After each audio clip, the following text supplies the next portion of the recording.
حضرت نون نانوی کے نامور شاگرد ڈاکٹر اعظم قریوی 1913 عیسوی سے کچھ پہلے، جب کہ وہ گورنمنٹ ہائی اسکول الہ آباد میں 8ویں درجے میں پڑھتے تھے، شاعری شروع کر چکے تھے۔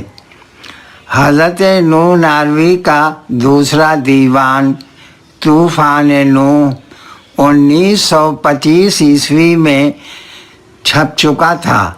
اس سے پہلے اس دیوان کے لیے اعظم صاحب نے تقریض کے طور پر کچھ اشعار لکھے تھے۔ ان میں کے 2 شعر یہ ہیں: رنگ ملتا ہے جناب داغ کا، رنگ ملتا ہے جناب داغ کا، جانشینی کیوں نہ ہو شایان نوح۔ رنگ ملتا ہے جناب داغ کا، جانشینی کیوں نہ ہو شایان نوح۔ لکھ دی اعظم نے بھی تاریخ تب، آج ہے پھر شہرت طوفان نوح۔ لکھ دی اعظم نے بھی تاریخ تب، آج ہے پھر شہرت طوفان نوح۔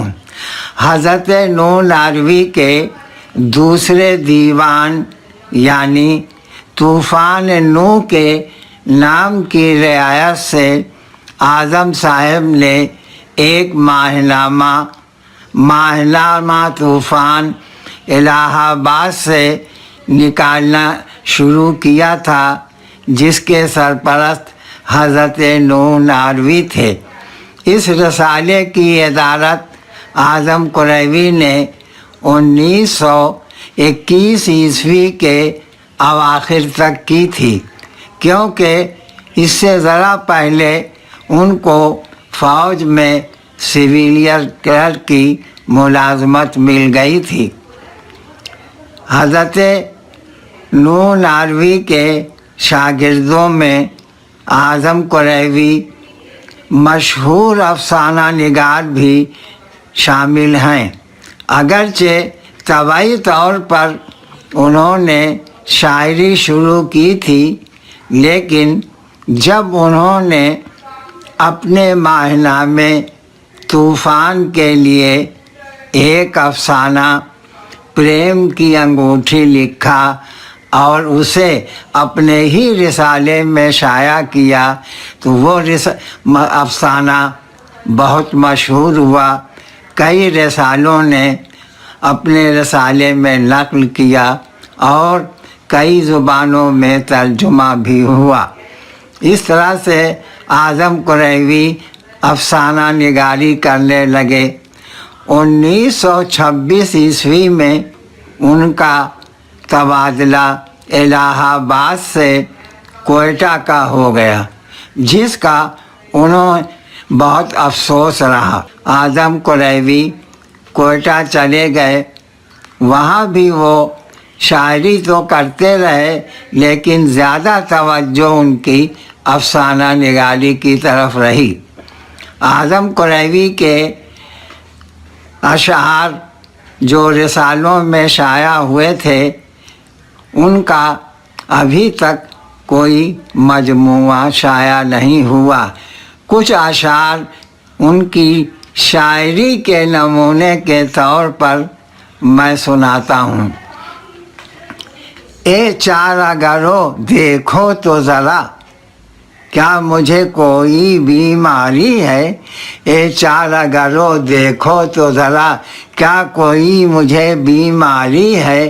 میں اکثر چپ چپ رہتا ہوں، ایک یاس کا عالم تالی ہے۔ اے اعظم ہم کو بھول گئیں وہ عیش و طرب کی سب باتیں، اب 8 پہر کا رونا ہے، اب ہر دم آہو زاری ہے۔ جو میرا حال دل تم پوچھ لیتے ہو، جو میرا حال تم بھولے بسرے پوچھ لیتے ہو، نوازش ہے، کرم ہے، مہربانی ہے، عنایت ہے۔ اعظم اب اس سے ظلم و ستم کا گلہ نہ کر، آدم اب اس سے ظلم و ستم کا گلہ نہ کر، وہ شوق اپنے دل میں بہت شرمسار ہے۔